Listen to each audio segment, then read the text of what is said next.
Hello and welcome back. It is time for my long-awaited Bible review.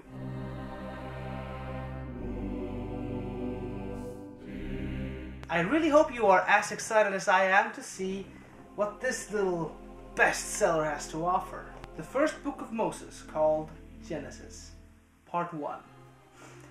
In the beginning, God created the heaven and the earth. And the earth was without form and void, and darkness was upon the face of the deep. And the Spirit of God moved upon the face of the waters. And God said, "Let there be light." And there was light. And God saw the light, that it was good. And God divided the light from the darkness. Well, okay. Seems a bit redundant. I mean, he already created light where there was no light, so the division between light and darkness seems kind of obvious already, but okay, he wants to be thorough. Let's give him credit. And God called the light day, and the darkness he called night. And the evening and the morning were the first day.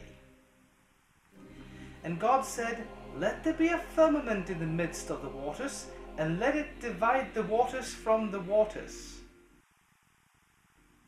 And God made the firmament, and divided the waters which were under the firmament from the waters which were above the firmament, and this was so.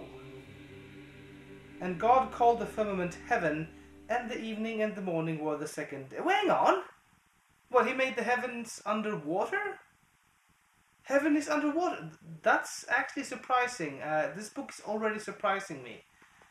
I'm quite impressed. I thought I knew all this already, but well, heaven's underwater. Who knew? And God said, "Let the waters under the heaven be gathered together onto one place, and let the dry land appear." And it was so. Oh, I see. The water was like spread out. It was like steam. It was clouds. And he couldn't see land, and it all had to be scrunched up into water in order to see the light. I see. No, I get it. I get it. I mean, you create a whole world and light to which to see it with, and then there's all this fog everywhere that made everything useless. So, of course, he'd want to push the fog down. I get it. I understand him. I get you, God. I get you. And God called the dry land earth, and the gathering together of the waters he called seas. And God saw that it was good.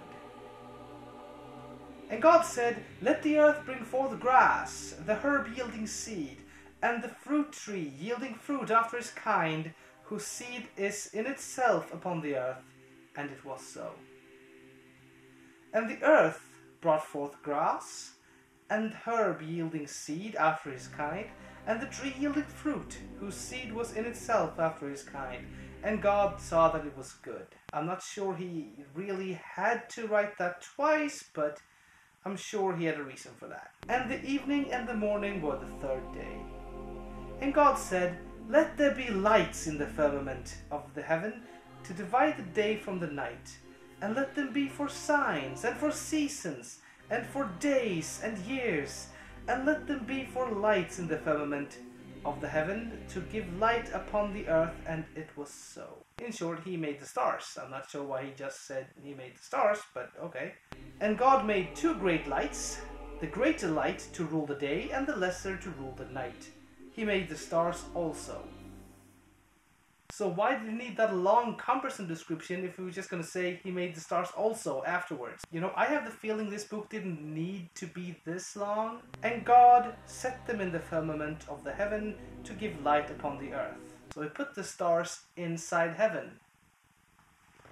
Heaven's big. And to rule over the day and over the night, and to divide the light from the darkness, and God saw that it was good.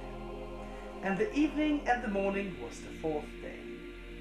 And God said, "Let the waters bring forth abundantly the moving creature that hath life, and fowl that may fly above the earth in the open firmament of heaven."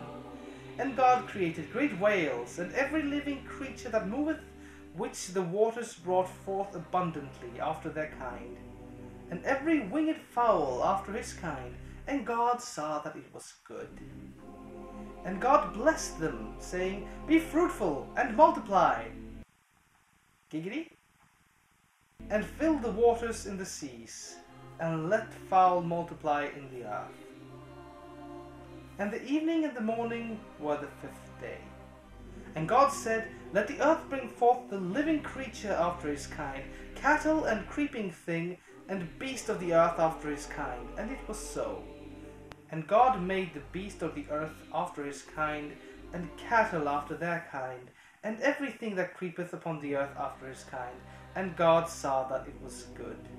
Again with the repeating. Seriously, if there was something I did not get, I can just read it again. God, next version, you could trim it down a bit. And the evening and the morning were the 5th day.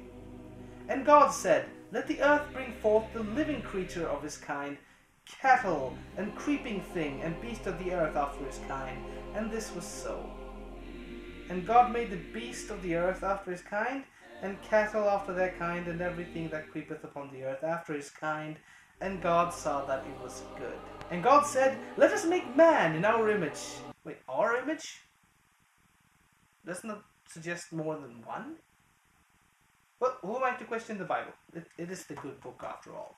Let us make man in our image, after our likeness, and let them have dominion over the fish of the sea, and over the fowl of the air, and over the cattle, and over the earth, and over every creeping thing that creepeth upon the earth. So God created man in his own image. In the image of God created he him. Male and female created he them. You see, this was written before there were editors. If this was written today, an editor would say, Do you really need to say that 3 times in one sentence? And God blessed them. And God said unto them, Be fruitful and multiply. Giggity. And replenish the earth, and subdue it, and have dominion over the fish of the sea, and over the fowl of the air, and over everything that moveth upon the earth. And God said, Behold, I have given every herb bearing seed, which is upon the face of the earth, and every tree in the which is the fruit of the tree yielding seed. To you shall it be for meat. And to every beast of the earth, and to every fowl of the air, and to everything that creepeth upon the earth, wherein there is life, I have given every green herb for meat. And it was so. And God saw everything that he had made, and behold, it was very good. And the evening and the morning were the 6th day. That concludes part 1 of Genesis. So far it's a little cumbersome to read, but hey, it is very old. It repeats itself quite a lot. I think this whole bit could have been cut down to 1/4 of the size. But again, it's a very big message it's trying to convey. So I'm going to give it the benefit of a doubt and move on with part 2. Genesis, part 2.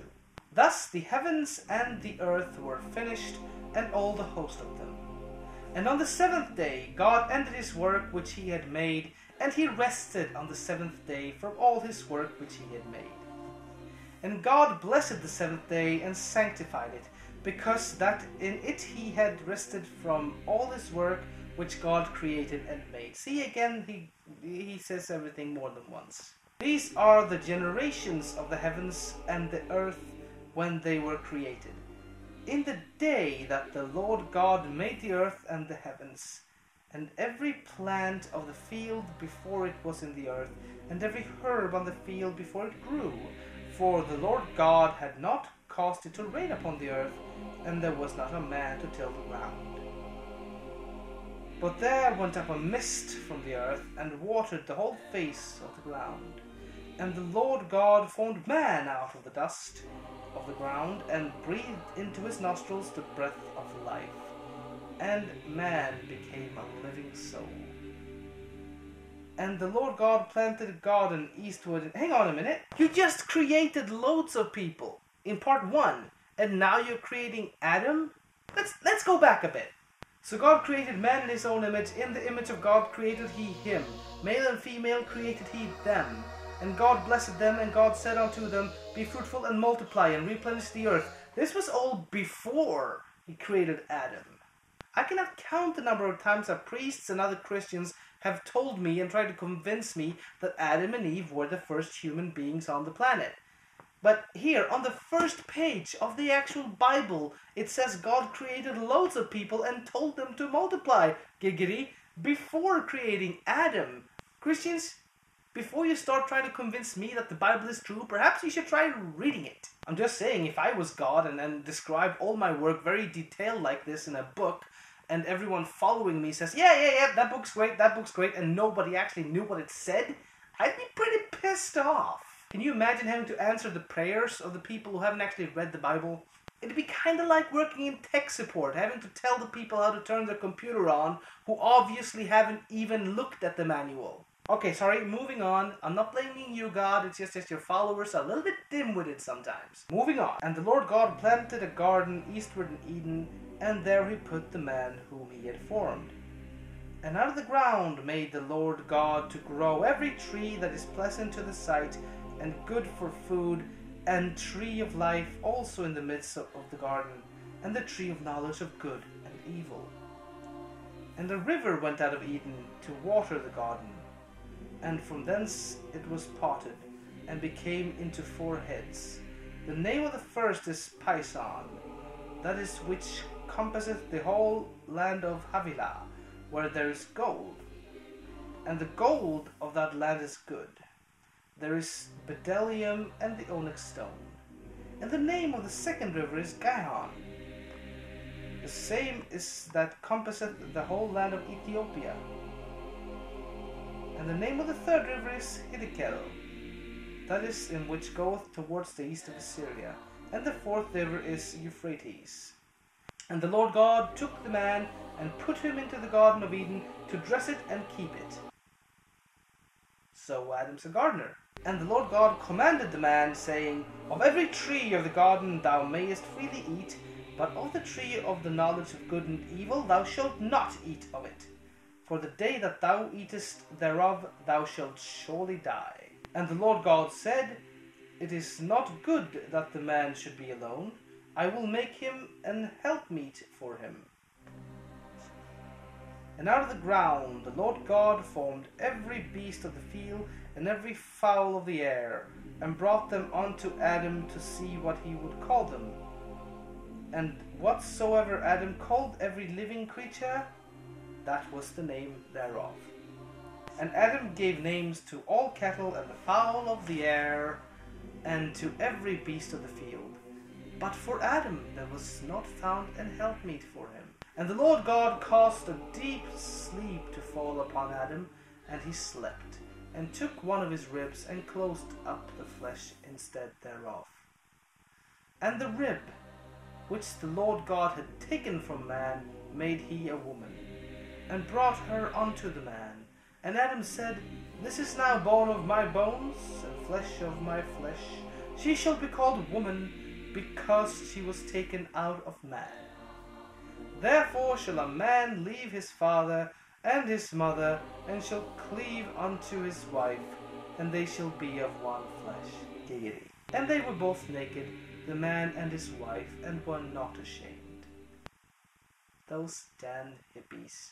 Thus concludes part 2 of Genesis. I hope you enjoyed my Bible reading. I have to admit that I thought I already knew most of this, but there have been a couple of surprises for me. I didn't know that there was water above heaven. I didn't know that the stars were inside heaven. And I had no idea there were people before Adam and Eve. Christian, seriously, read this. This is your book. Or alternatively, just subscribe to my channel and join me for the next part. Genesis part 4, in which we get to see the first villain. Until next time, go in peace and multiply. Giggity.